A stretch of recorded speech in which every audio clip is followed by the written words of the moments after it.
The first time I realized my HOA had crossed a line, I nearly laughed out loud. I was sipping my morning coffee on the porch of my log cabin, surrounded by pine trees and the smell of mountain air, when a stranger pulled up the gravel drive-in. A shiny SUV. Out stepped a realtor in high heels, sunglasses perched on her nose, clipboard in hand. She gave me a bright professional smile and said, "Hi there, I'm here to show the property." I blinked, then slowly set my mug down.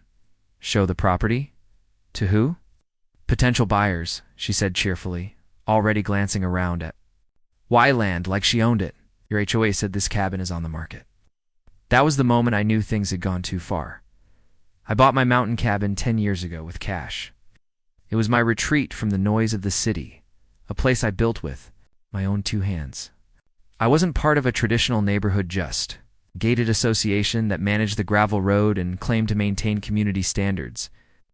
I kept to myself, paid the occasional road fee, and ignored their constant stream of newsletters, stuffed with rules about mailbox height, paint colors, and approved landscaping. But I wasn't prepared for their latest stunt.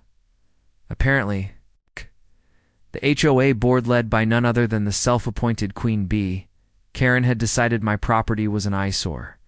My cabin was rustic, built from logs and stone, not the cookie cutter A-frames or glassy modern chalets they all adored. To them, it looked too rural. Karen once told me it lowered neighborhood value.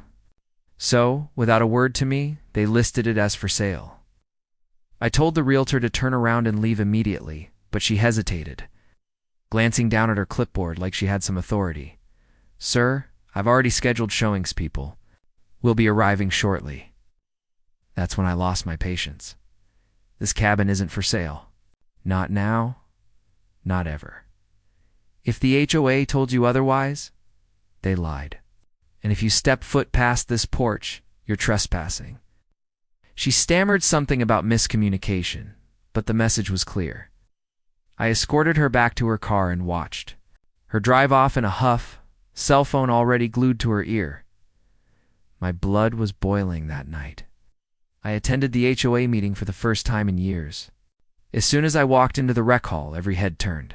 Karen sat at the center of the table, smug as ever, their perfectly styled hair and clipboard full of rules. "Ah, Mr. Walker," she said, her voice dripping with fake sweetness. We're just discussing your cabin." "Yeah," I said, slamming my hand on the table. "I heard you listed it for sale without my permission." Gasps rippled through the room.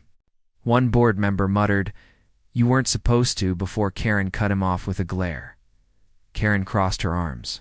"Your property brings down the aesthetic appeal of our community. The board has the right to take corrective action." "Corrective action?" I barked. "You don't own my land. You don't own my house. You don't even maintain the driveway to it I do. You've got no authority." Karen's smirk didn't falter. "We'll see about that." The next week, strange. Cars began circling my driveway. Curious couples in polos and sunglasses peered through binoculars at my cabin. One even tried to walk up my porch steps before I chased them off with a firm hand on my shotgun unloaded. But intimidating enough. Word spread quickly. The HOA was actively telling people my property was on the market. I knew I had to make a move. My cabin sat half a mile up a private gravel road that I personally carved out years ago. The HOA didn't fund it, didn't maintain it, they had no claim. So I did what any sane person would do. I installed a heavy-duty steel gate at the entrance, padlocked it, and hung up a brand new sign. "Private property, not for Sally trespassers, will be prosecuted." 2 days later, Karen herself stormed up in her Lexus, slamming on the brakes in front of my gate. She leaned out her window, sunglasses perched low on her nose. "You can't block community access," she screeched. "This is my road, Karen, my land. You step foot past this gate, and the sheriff will hear about it." Her face turned crimson. "You're destroying property values." I just smiled. "Good, maybe you'll all move out."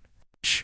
Of course, the HOA didn't stop there. It mailed me threats of fines, letters claiming I was in violation of vague community standards.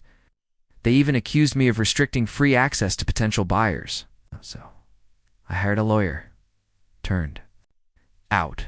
Not only did the HOA have zero authority over my cabin, but they had committed fraud by misrepresenting my property as for sale. My lawyer drafted a cease and desist, warning them that if a single more buyer showed up at my gate, we'd sue for damages.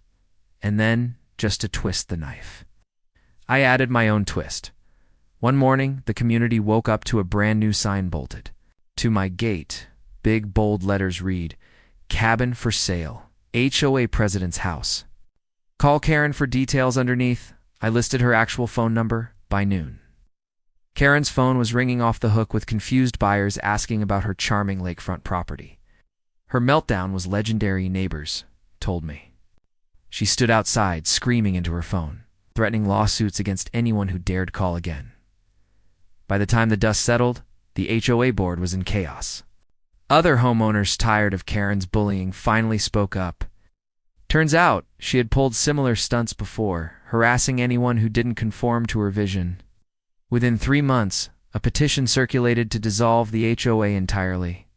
When the vote came, Karen lost her crown.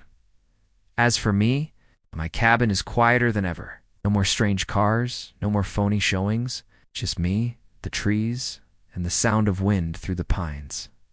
Sometimes when I sit on the porch with my morning coffee, I still chuckle at the memory of that realtor strutting up like she owned the place. If the HOA thought they could bully me out of my land, they picked the wrong guy.